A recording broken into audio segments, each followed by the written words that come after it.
저는 평화를 사랑하는 사람으로 직업에 귀 기울입니다. 그런데 이번에는 82번째 참사를 겪었습니다. 이야기는 이렇습니다. 저는 5명의 사업주를 위해 평화를 사랑하는 사람으로 동시에 일합니다. 그런데 영화광, 레이서, 본부장, 소방관 파트너, 서로 아무 상관없다고 생각했던 5사람이 형제라는 사실을 누가 상상이나 했겠습니까? 이 이야기를 들으면 마치 경사가 끓어오르는 것 같지 않습니까? 아니, 그들은 누가 가장 작은 꽃을 가져갈지 논의하기 위해 모였습니다. 그러다 5명이 동시에 저에게 메시지를 보내자 저는 침착하게 작년 메시지를 받아 동시에 메시지를 받은 사람을 눌러주었습니다.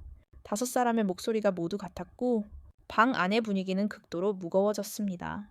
어렸을 때 저는 사랑에 미쳐서 사람을 맹목적으로 쫓는 법만 아는 사람이었습니다. 어머니는 저에게 지칠 때까지 그렇게 하라고 조언한 적이 있습니다. 그러던 어느 날 저는 생각했습니다. 한 사람을 핥는 것도 핥는 거니까 여러 사람을 핥는 게 낫지 않을까. 술의 변화는 질의 변화로 이어진다는 속담처럼 한 사람만 핥으면 5천신의 핥는 개가 되고 20명을 핥으면 5천신이 제 핥는 개가 된다는 것입니다. 어머니는 모든 것을 간청하셨고 핥는 개는 다시는 돌아오지 않는다는 말을 듣고는 모든 것을 제게 맡기셨습니다. 하지만 저는 315가지 직업에는 각자의 사연이 있다고 믿습니다. 그래서 저는 이제 전문적인 핥는 개가 되었습니다. 하지만 일반적인 핥는 개와는 달리 저는 이 일을 한 단계 더 발전시켜 고객의 과거를 조사하고 약점을 찾아냅니다. 예를 들어 어떤 사장님이 외국에서 첫사랑을 했는지, 어떤 사장님이 아직 아물지 않은 상처가 있지만 이미 사랑에 빠진 적이 있는지 말입니다. 바로 그때 저는 무대에 오릅니다. 총체적인 피해를 예측하고 같은 수준의 영적 가치를 지니며 멀리 있는 병든 관리와 삼촌이 돌아올 때까지 기다리면 저는 조용히 가서 흰 구름을 가져오겠습니다. 미리 약속한 금액만 가져오면 되는데 가격은 50억에서 10억까지 다양합니다. 하지만 이렇게 섬세한 행성이 언젠가 이름 제한에 부딪힐 줄은 꿈에도 생각지 못했습니다. 제게는 5명의 강력한 머리가 있는데 하나, 황제 형제 둘, 서수도 셋, 장군 손 넷, 옛 필링 파트너 5입니다. 제 일정은 매우 규칙적입니다. 월요일에는 황제 형제를 만나러 영화 촬영장에 갑니다. 화요일에는 서수도에서 연습하고 수요일에는 장군 손에게 사랑을 전합니다. 목요일에는 옛 필링 파트너와 영화를 봅니다. 금요일에는 감정적인 계획과 작곡 방향에 따라 오어, 공경 2가지가 있습니다. 움직임과 오른쪽 휴식의 조합은 모든 것이 매우 완벽합니다. 그러던 어느 날 그들이 다시 서로 알게 되었습니다. 친해졌을 뿐만 아니라 토요일에 외출도 허락받았습니다. 그런데 토요일에 저는 친한 친구들과의 약속이 있었습니다. 제 가장 친한 친구가 걱정스럽게 나가게 해줄래? 라고 물었습니다. 저는 미소를 지으며 작년의 목소리를 테이블 위에 부드럽게 올려놓고 동시에 녹음 버튼을 눌렀습니다. 미안해. 여보, 토요일에 제 가장 친한 친구와의 약속이 있어. 머릿속에 이 목소리가 당신을 너무 생각해서 제 가장 친한 친구도 저를 속였어요. 날아오르는 키스에 어울리는 완벽한 목소리에 친구는 열광했고 그러자 관객들은 흥분했어요. 당신 정말 유명하잖아. 하지만 병도 여기서 시작됐죠. 그들이 모여서 동시에 음성 메시지를 열었어요. 잠시 후 그들은 나한테 설명해줘 라는 메시지가 담긴 영상을 보냈을 거예요. 영상 속에서는 남은 슈가데디 4명이 방에 앉아 제 음성 메시지를 열면서 차갑게 일제히 얼굴을 찡그리고 있었어요. 그 녹음 파일들이 한 목소리였어요. 머릿속으로 심호흡을 하고는 제가 무슨 말을 하려는지 막 떠올리는 문장만 읊조렸어요. 작년에 같은 법률위원회에 전화선이 연결됐을 때 저는 주사를 놓지 않기로 결심하고 바로 전화번호 아소를 누르고 확성기를 켰어요. 리거딩. 5명의 목소리가 동시에 울려 퍼지더니 아래층 방 전체가 조용해졌어요. 전화선 반대편에 있는 그들의 얼굴이 떠올랐지만 저는 길을 잃지 않았어요. 미안해. 여보, 이 서비스는 땅을 사고 싶으면 더 비쌀 거야. 100만 위안에서 200만 위안 정도면 돼. 누가 나한테 혼자 서비스 해달라고 하느냐에 따라 다르지. 전화선 반대편은 나중에 해독할 생각 없이 시작 목소리로 바뀌었어. 나는 새로운 희망과 순수한 목소리를 보여주기 위해 가볍게 숨을 불었어. 그럼 내가 뭘 하길 바라는 거야. 네 명과 헤어지고 나서 한 명과만 남으면 돼. 하지만 누구를 선택해야 할까? 발소리가 터져 나왔지. 당연히 나였어. 거의 다 왔을 때. 곧 주입될 것 같았던 성냥은 남자들이 서로 싸우는 경기장으로 변했어. 나는 어깨를 으쓱하며 그녀가 생각하도록 내버려 두었어. 국기 아래서 내 가장 친한 친구가 내 능력보다 우선이야. 정말 성스러운데 어떻게 하는 거야? 귀찮아. 직장, 가족, 세탁, 식사, 술까지 모든 손님을 기록해. 트라는 5살이었고 계좌가 10개가 넘었어. 심지어 만다린과 삼촌의 도박장을 사기도 했지. 나는 여러 가지 방법을 만들어냈어. 명절마다 선물은 완벽해야 해. 출생치아의 조직? 나는 5명 모두에게 손에 든 손수건을 주었다. 내 친구는 종종 생산하곤 했다. 잠깐 네가 직접 연주해. 아니면 벌레를 사. 녹색이 자주 나는 것. 손수건과 수건은 확실히 다르다. 나는 종종 엑스앤노에 간다. 하나는 머리를 팔고 다른 사람이 어떤 종류의 수건을 연주하는지. 그래서 내가 아플 때 나는 그들이 내 손을 잡을 때 주인의 먼 눈을 바라보기만 하면 된다. 손이 아프냐고 물어보세요. 교인한 요한은 선물을 너무 멀리서 받았고 그들의 이모가 그것을 돌려주었다. 하지만 나는 정말 공영에 처했다. 우리가 처음 만난 곳은 카페가 아니라 수녀원이었다. 그들은 나를 환영하기 위해 맛있는 저녁 식사까지 준비했다. 이것은 나를 매우 혼란스럽게 만들었다. 제비들이 언제 이렇게 대접받았을까? 특히 삼촌 부인이 나를 보았을 때의 눈빛은 멈춤이나 은폐가 아니라 일종의 감탄이었다. 한 여자가 다른 여자의 아름다움에 감탄하고 있었다. 얼마나 아름다운 아이인가. 그런데 그녀 옆에 있던 남자는 아주 차분해 보였다. 나는 집에 가서 그의 차라고 소개했다. 저녁 식사 후 우연히 부엌 문 앞에 서서 두 사람의 대화를 들었다. 여보, 당신의 과거를 알아요. 우리는 결혼한 지 오래됐잖아요. 솔직히 말해봐요. 정말 변했어요. 대답은 몇 마디뿐이었다. 그 순간 만약 내가 25살 이상 살게 해달라고 부탁했다면 그녀의 아들이 될 기회가 있었을지도 모른다는 생각이 들었다. 하지만 나는 다른 남자들과 함께 땅을 떠나기 위해 조카 나이로 돌아갔다. 이제 진짜 영화 왕만 남았다. 나는 그와 헤어지려고 메시지를 눌렀고 곧바로 답장이 왔다. 그리고 나서는 누구랑 할 거야. 나는 2배로 할 거야. 무한대의 2배는 얼마야. 미안해요. 저는 수학을 공부하지 않아요. 하지만 직업이 있어서 집중해야 하니까 바로 답장하지 않았다. 미안해요. 그럴 수 없어요. 괜찮아요. 2번째가 될 수 있어요. 아니면 그냥 왔다 갔다 할 수도 있고 그 사람한테 들키지 않게 아주 잘해. 나보다 더 뻔뻔하게 굴어도 돼. 틴을 처음 만났을 때가 기억나. 그 사람이 이상한 사람이라는 걸 알았어. 연예계 행사에서 만났는데 그때는 내 아이돌과 가까워지기 위해 쇼에서 섹스를 하고 있었어. 게다가 내 아이돌이 무대 뒤에서 여자 스타와 키스하는 걸 봤지. 바로 감정이 싹 사라지고 돌아서서 걸어가다가 그 애인과 마주쳤어. 그는 나를 빤히 쳐다보며 이게 대체 뭐야? 무슨 회사 의원이야? 라고 했지. 혼자 서 있는 내가 재빨리 미안, 나 애인이에요. 라고 말했어. 그는 나를 보고 웃으며 번호 좀 알려줄 수 있어. 라고 했어. 오스타들의 사생활이 얼마나 복잡한지는 많이 들어봤지만 보통은 매니저가 먼저였지. 그렇게 번호를 묻는 건 애인만 했지. 나중에 내가 이 얘기를 꺼내자 그는 그냥 내 이마를 툭 쳤어. 내가 대체 뭐 하는 사람인 거야. 저는 아주 도덕적인 사람입니다. 처음 만났을 때 누군가의 번호를 물어본 도덕적인 사람입니다. 그때 저는 잠시 생각을 바꿨습니다. 죄송합니다. 너무 비싼 값을 받았습니다. 동의할 수 없습니다. 이번에는 오랜 시간이 지난 후 연인이 대답했습니다. 알았어. 네가 나를 떠났고 여러 손으로 물고기도 많이 잡았잖아. 온라인에 접속하는 순간 폭로할 거야. 나는 상황에 동의하고 있어. 연인의 판단은 설명하기 쉽지 않아. 개인정보 유출에 대해 이야기하는 것만으로도 그들은 나를 만두로 만들 수 있어. 하지만 더 무서운 것은 아직 이 문제를 어떻게 다뤄야 할지 생각하지 못했다는 것입니다. 두비엔 삼촌에게서 메시지가 왔습니다. 여동생이 감옥에 가는 것을 막기 위해 그냥 공개하기로 했습니다. 이미 연락했고 내일 길거리에서 자백을 준비할 것입니다. 투비엔 삼촌이 공개하면 연인의 성격상 즉시 나를 폭로할 것입니다.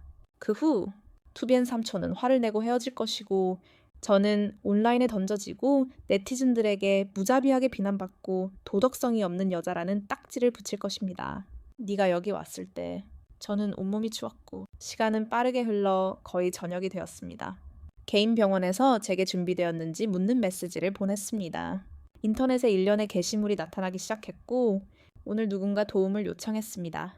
그녀는 장미로 가득한 거리를 완성했습니다. 아내가 그렇게 운이 좋지 않다고 말한 대기업 CEO가 누구인지 모르겠습니다. 저는 그 현장에 있었고 젊은 거장처럼 동상 한쪽에 개미알을 처음으로 받았다는 사실에 정말 어지러웠습니다. 공개된 사진 수준에서는 전체 장소가 아수라장이 되어 베개에 물건을 박살내고 싶을 정도였습니다. 오늘 이후에는 소셜 뉴스에 등장할 수도 있습니다. 이러한 드라마를 막기 위해 저는 완벽한 계획을 세웠습니다. 저는 저녁 8시에 길가의 정시에 나타났습니다.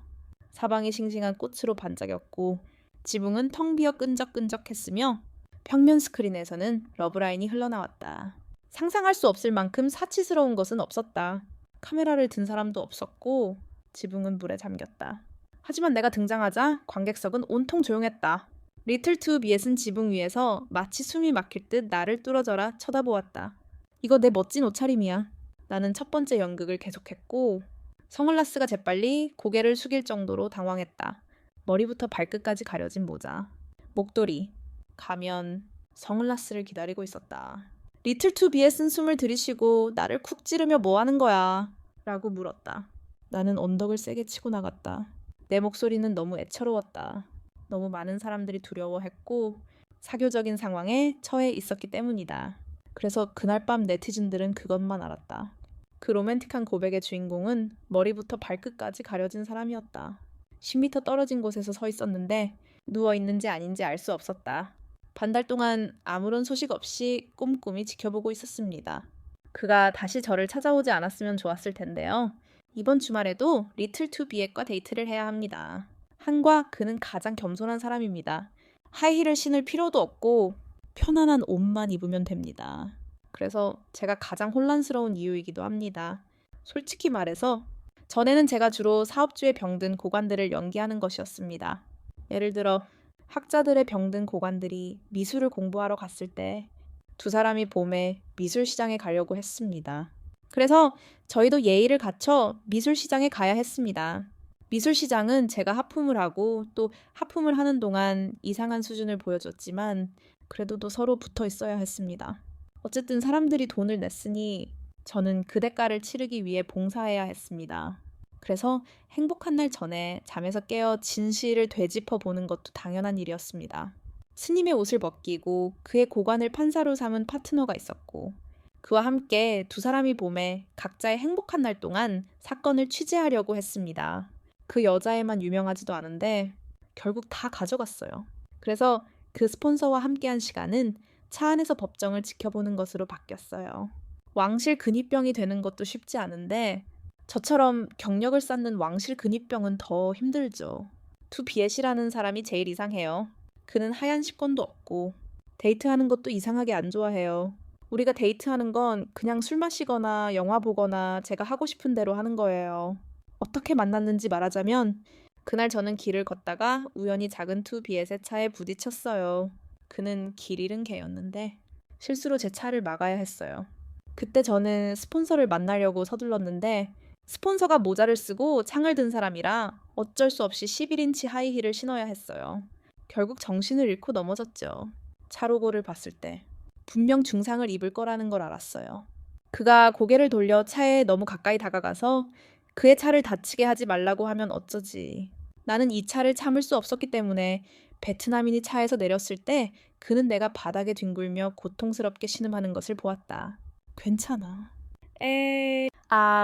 너무 아파요. 다리가 부러진 게 틀림없어요.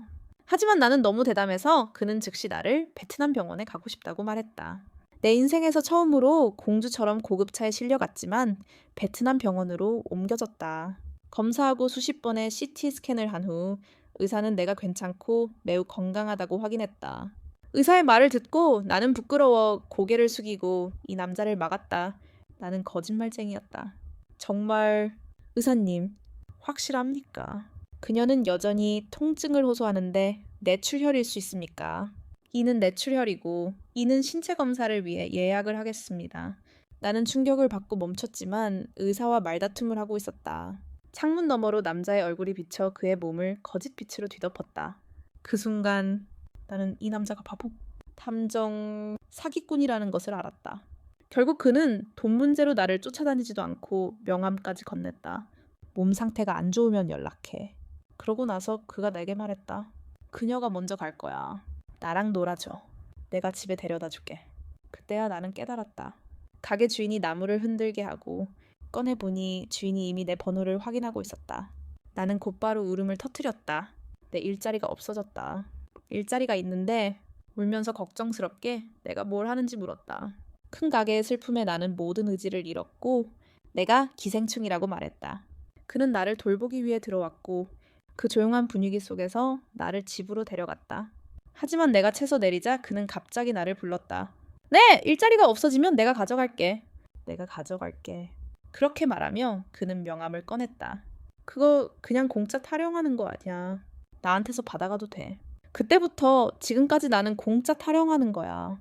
그와 사귀고 나서 다른 사업주들이 나와 헤어지긴 했지만 그의 꼼꼼한 일 처리 능력은 여전히 나를 불만스럽게 만든다.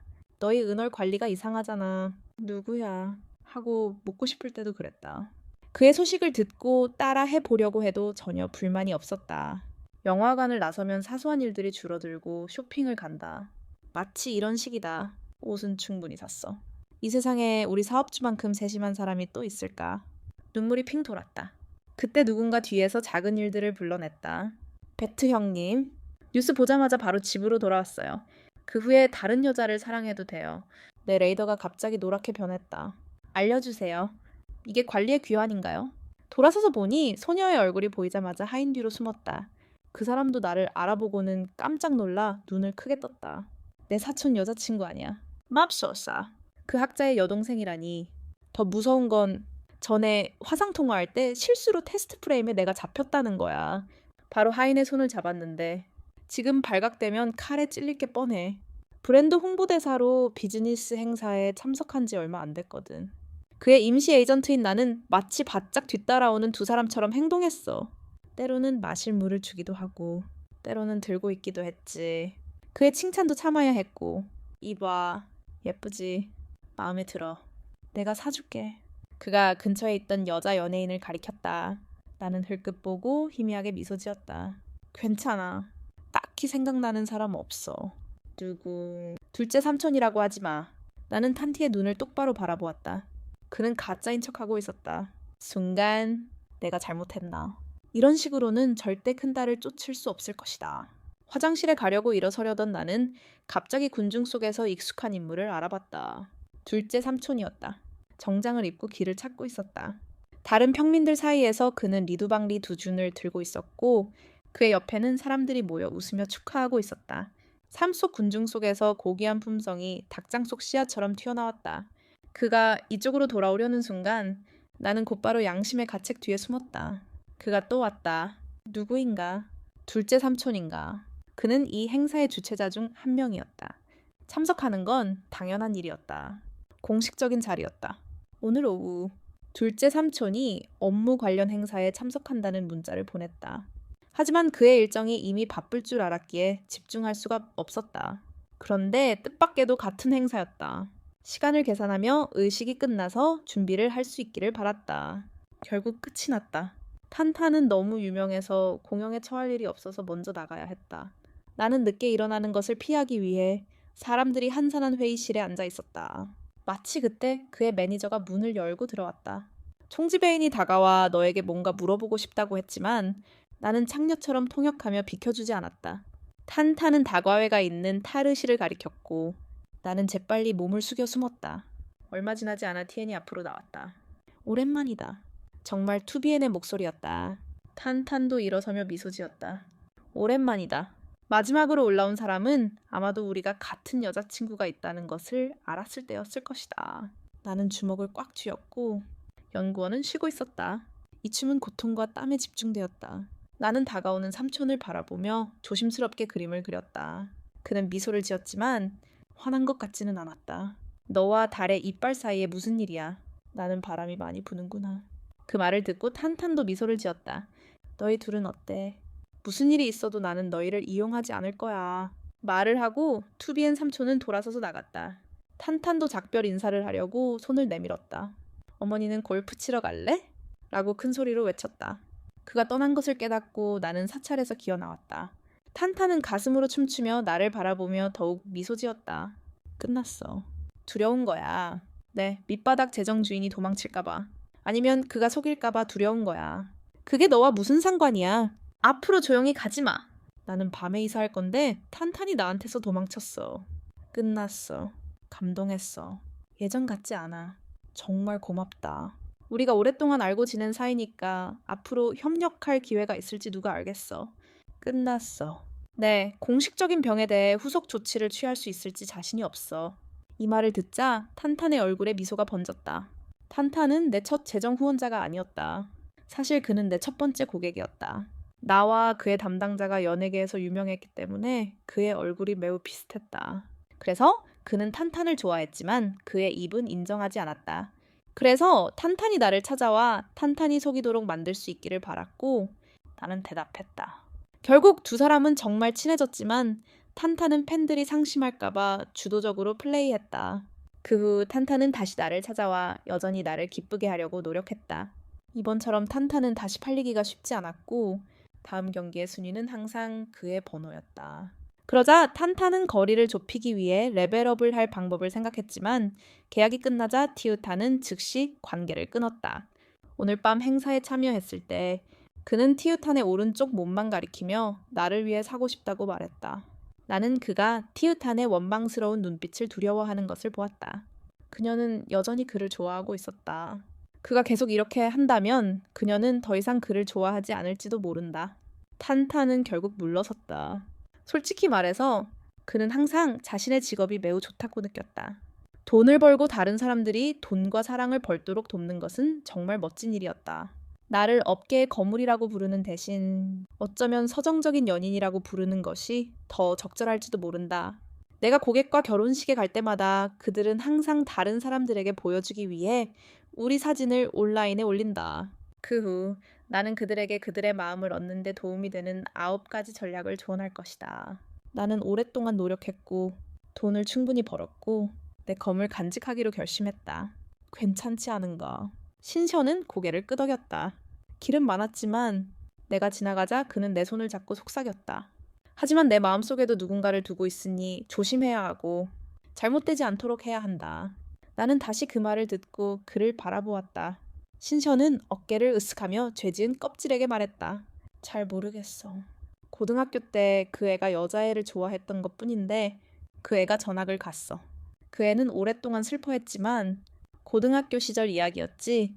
그렇게 오래됐으니 아직 기회가 있을 거야. 내가 사무실을 수리했을 때 사촌 삼촌도 은색 옷을 입고 있었다. 나는 서둘러 주차장으로 걸어갔다. 그 사람이 사촌 삼촌의 차와 사탕수수 아래 서 있는 남자를 보았다. 그는 긴 코트를 입고 있었고 큰 다리는 그 사람에 의해 뻗어 있었다. 얼마 지나지 않아 파농모 골드 소리가 울려 퍼졌지만 주차장은 평소처럼 조용했다. 빛 속에 혼자 있지 말고 드문 고요함을 즐겨라. 내가 여기 있다는 걸 알잖아. 군중 속에 있으니 한눈에 나를 볼 수 있어. 네 번째 사촌은 머리 스카프를 벗고 재빨리 내 옷을 감쌌다. 왜 말해주지 않았어? 나는 무시했어. 내가 지어낸 거야. 어쨌든 난 전에 유죄 판결을 받은 적이 없잖아. 네, 땅값을 다 낸 것 같은데 아직도 밖에서 일하러 가다니. 햇살이 따스했고 네 번째 삼촌은 앞 스카프를 세게 잡아당겨 체인을 조였다. 무관심한 척했지만 나는 여전히 깊이 행동했다. 그래서 나는 열심히 협조했고 삼촌은 웃으며 나를 내려다보았다. 왜 넌 항상 밤에만 있다고 말하지 않았어? 네가 여기 없었다면 버스를 타려면 2km를 걸어야 했을 거야. 벌써 새벽 2시였다. 나는 그를 올려다보지도 않고 그 말을 하지 않았다. 잠시 무슨 말을 해야 할지 몰랐다. 다음에 네가 항상 밤에만 있다면 말해. 아무리 놀려도 때릴 거야. 나는 검문소에 서서 평소보다 심장이 빨리 뛰는 것을 느꼈다. 마치 내가 통제할 수 없는 것처럼 분위기가 멈췄다. 나는 그가 내게 질문을 할 것이라고 분명히 생각했지만 이렇게 되었다. 나는 부드럽게 행동하려고 미소를 지으며 말했다. 어쨌든 나는 네가 매달리는 나이팅게일이야. 나는 여전히 매우 윤리적이니까. 주인님은 걱정할 필요가 없어. 나이팅게일. 하지만 나는 이 세 단어를 반복하며 목소리를 낮췄다. 다음 순간 그가 다가왔다. 내가 반응하기도 전에 본능적으로 뒤로 물러섰을지도 모른다. 그는 검문소에 멈춰섰다. 전혀 화가 나지 않은 차에 그저 미소만 지으며 그의 눈은 내게서 떨어지지 않았다. 젠키야, 이 세상에 너를 사랑하면서도 네가 나에게 키스하는 것을 허락하지 않는 나이팅게일은 없어. 당연히 아니지. 이건 내 첫 키스야. 나는 속으로 중얼거렸다. 그의 매혹적인 눈이 마주쳤다. 오늘 밤 바람에 눈이 부셨는지 모르겠다. 하지만 잠시 후 나는 갑자기 다가가 그를 눈멀게 했다. 눈을 가린 것이 너무 커서 제때 반응할 수 없었다. 그가 그것을 알아차리자 그는 즉시 나를 붙잡았다. 이 키스는 움직이기 힘들었다. 내가 손을 놓았을 때 내 머릿속은 완전히 텅 비어 있었고 나는 그의 가슴에 기대어 의식을 되찾을 수밖에 없었다. 장호환 응웻. 나는 당신을 불사조로 본 적이 없어요. 당신은 나를 붙잡았고 따뜻하게 바람을 막아주었고 손을 들며 목소리를 낮추었어요. 나는 당신을 좋아해요. 처음부터 나는 당신을 평범한 관계처럼 대했고 당신의 모든 부를 존중했어요. 모든 결정권은 항상 당신의 손에 있죠. 그래서 내가 어디로 가든 그는 기꺼이 받아들였어요. 내가 감히 이용하지 않더라도 그는 여전히 내 손을 잡았어요. 농담이겠죠. 하지만 당신은 전에 그런 말을 하지 않았어요. 심지어 당신 엄마가 나를 좋아해서라고 말했죠. 하지만 당신이 웃음을 터뜨리고 내 뺨에 손을 비비고 당신의 눈은 애정으로 가득 차 있었어요. 똑바로 말하지 않으면 누군가 거짓말이라고 생각할 테니까요. 나는 따라 웃었지만 그때 당신이 오늘 오후에 한 말이 생각났어요. 하지만 당신은 고등학교 때 어떤 여자애를 좋아했다고 말했어요. 이야, 너 진짜 부자 되는구나. 바로 어제부터 내 과거를 조사하기 시작했잖아. 그런데 네가 웃고 눈을 반짝이고 내 얼굴을 스치며 나를 가리키던 그 모습. 어때? 이번 주말에 우리 집에 와. 이번에는 내 고향에 와. 이번에는 우리 둘 다 서로의 마음을 알잖아. 이번에는 우리 부모님과 정식으로 잘 지낼 수 있을까? 부모님을 만난 날 너무 긴장해서 밤새 잠을 못 잤어. 아무도 흠잡을 데 없이 매끈하고 흠없는 피부를 만들려고 마스크팩을 3겹이나 썼지. 지난번처럼 삼촌네 아줌마는 아주 친절했고 우리가 만나자마자 나를 놀리려고 내 손을 꽉 잡았다. 삼촌의 아버지만 아주 정직했고 그의 눈은 날카로워서 나를 응시하고 있었다. 두 사람이 이야기하는 동안 나는 삼촌의 피를 빌려 삼촌에게 나를 싫어하는지 물었다. 그는 태연하게 아니라고 대답했다. 단지 어렸을 때 그의 어머니가 고집이 세고 완고해서 그의 아버지가 지난 수십 년 동안 두 사람을 경계했다는 것이다. 그 말을 듣고 나는 삼촌네 남자로서 어떤 기분인지 묻지 않았다. 모든 것이 순조로웠다. 침대에 누워있는 남자가 갑자기 나타나기 전까지는 그녀는 소파에 앉아있는 나를 보자마자 즉시 분노를 터뜨렸다. 삼촌, 오늘 그 여자의 진짜 모습을 두 사람에게 말해야 하는 거야. 그 말을 들은 삼촌네 아줌마는 거리의 은밀한 아름다움인 나를 바라보며 고개를 저었다.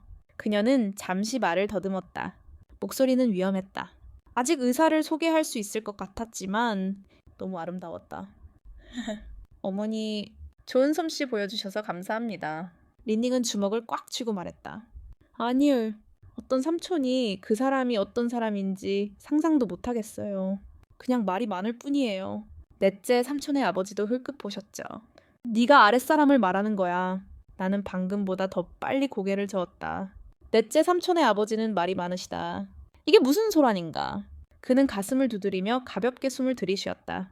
맛있는 고기, 맛있는 고기. 그녀는 린닝에게 돌아서서 말했다. 여기서 무슨 말을 하고 싶은 거야. 린닝은 곧바로 마을 사진을 맛보았다. 그녀는 전에 여러 남자들과 힘든 관계를 가졌었다. 어떤 삼촌이 그 사진을 봤는지 그 사진은 내가 외식할 때 다른 주인들과 함께 아주 자세히 본 사진이었다. 삼촌네 집 안주인은 뿌르퉁한 표정으로 사진을 훑어보았다. 삼촌만큼 아름다운 사람은 없었어. 와웨이, 전에는 사람을 보는 눈이 정말 특별했단다. 나는 어색하게 웃었다. 린닝은 너무 우울해서 미칠 지경이었다. 어머나, 그녀는 여러 남자를 만났는데 뭐가 문제야. 하지만 여기 여자와 데이트도 하고 길거리에서 키스도 하고 정말 좋았어. 넷째 삼촌의 아버지 얼굴이 밋밋해. 자기야, 변했잖아. 선생님의 눈빛이 사납고 삼촌네 집 아줌마가 재빨리 그를 덮어주었다. 그래. 내가 변했어. 이제 키스만 해. 알았지? 아직도 이렇게 큰 병이 있는데 왜 울고 있니? 넷째 삼촌의 아버지는 이제 그녀에게 울음을 그치라고 했다. 넷째 삼촌은 린닝을 바라보았다. 이 문제는 우리가 오래전부터 알고 있던 거야. 이제 집에 가도 돼. 린닝의 눈빛이 모두 감동했다. 왜 다들 이렇게 건조한 거야? 그녀는 사생활이 많은데. 왜 안 바꿔? 요아! 이제 너를 더 바꾸고 싶어. 하지만 넷째 삼촌은 그 언론을 놓쳤어. 손을 흔들어 결과가 다르다는 신호를 보내. 람니는 여전히 포기하지 않고 그의 손을 잡으려 했지만 그는 살며시 밀어냈다. 안 BS. 우리는 같이 자랐잖아. 내가 널 좋아하는 마음은 너도 알잖아. 그러니 내가 널 좋아하지 않는다는 것도 알아야지. 어쨌든 그녀는 다른 남자들과도 많은 관계를 가졌잖아. 넌 신경 안 써. 그 말을 듣자 넷째 삼촌은 웃음을 터뜨렸다. 그는 내 손을 잡았고 그의 목소리는 단어 하나하나처럼 차분했다. 그는 단어 하나하나에 신경을 썼다. 그래서 모든 단어를 바꿔버렸다. 그렇게 하면 더 이상 아무도 그와 경쟁하지 않을 것이다. 그 순간 람은 극도로 흥분했을 뿐만 아니라 나 자신도 기뻤다. 모든 것이 기억나기 시작했다. 넷째 삼촌을 만난 후 다른 스승님들이 하나하나 작별 인사를 해주셨다. 결국 5명이 동시에 작별 인사를 했다. 나는 그의 눈을 똑바로 바라보았고 그는 의미심장하게 미소 지었다. 맞아. 그가 모든 것을 해냈다. 이 남자의 머릿속은 정말 무서웠다. 내가 능력이 부족해서 그런 게 아닐까 의심도 했지만 범인이 그라고는 생각도 못했다. 램이면 충분할 텐데 그의 어머니는 서둘러 잭프루트 농장 한가운데로 가서 소원을 빌었다. 지금 방 안에는 나와 삼촌만 서로 다투고 있었다. 왜 삼촌은 그래야만 했을까? 삼촌은 차분하게 물었다. 알고 싶니? 따라오렴. 답을 알려줄게. 삼촌은 나를 위층 문 앞으로 데려갔다. 이곳은 삼촌의 침실이었다. 고등학교를 졸업한 후 삼촌은 항상 이 방에서 지냈다. 문이 열리자 나는 호기심 어린 눈으로 방 안으로 들어갔다. 방은 매우 깨끗했고 모든 것이 깔끔하게 정돈되어 있었다. 전시된 상들은 크고 작은 것까지 다양했는데 자동차 냄새가 났다. 선반 위의 상들을 살펴보니 수학 올림피아드 1등상이었다. 로봇 공학 경진대회 1등상, 물리 올림피아드 1등상이었다. 내 눈길을 사로잡은 것은 계란 영수증에 적힌 이름이었다. 서명자는 누구일까? 그는 쾌활한 사람, 바로 너였다. 하지만 여기서는 내 이름이 서명자였다. 서명자, 이 이름은 너무 익숙해서 서명이 되어 있다. 나는 아래를 내려다보았다. 졸업사진에 시선이 멈춰섰다. 람 고등학교 졸업사진. 여기 내 고등학교가 아닌가. 기억나. 투비엣반 삼촌의 목소리가 내 뒤에서 들려왔다. 너에게 이렇게 많은 연애 편지를 썼는데 어떻게 널 잃을 뻔했니? 시간의 먼지에 가려져 있던 소원이 이제는 달력에 펼쳐졌다. 고등학교 시절 나는 사랑에 굶주린 아이였지만 돈을 너무 많이 써서 누군가를 쫓는 데 성공한 적이 있었다. 그날 졸업식 전날 반장이 수줍게 사과 하나를 건넸다. 다음 날 화장실에서 사나운 여자애들이 내게 소원을 빌었다. 낙제하면 자랑할 게 없다. 그렇게 잘하면 반에서 제일 잘하는 학생에게 낙제시켜. 우리 학교 제일 잘하는 학생은 아주 유명해. 어떤 시험이든 2등을 크게 따내고 전국대회에서 여러 번 상을 받았다고 하더라. 궁금해서 그의 반에 찾아갔다. 그 당시 그는 수많은 사람들과 지인들에게 질문을 받고 있었습니다.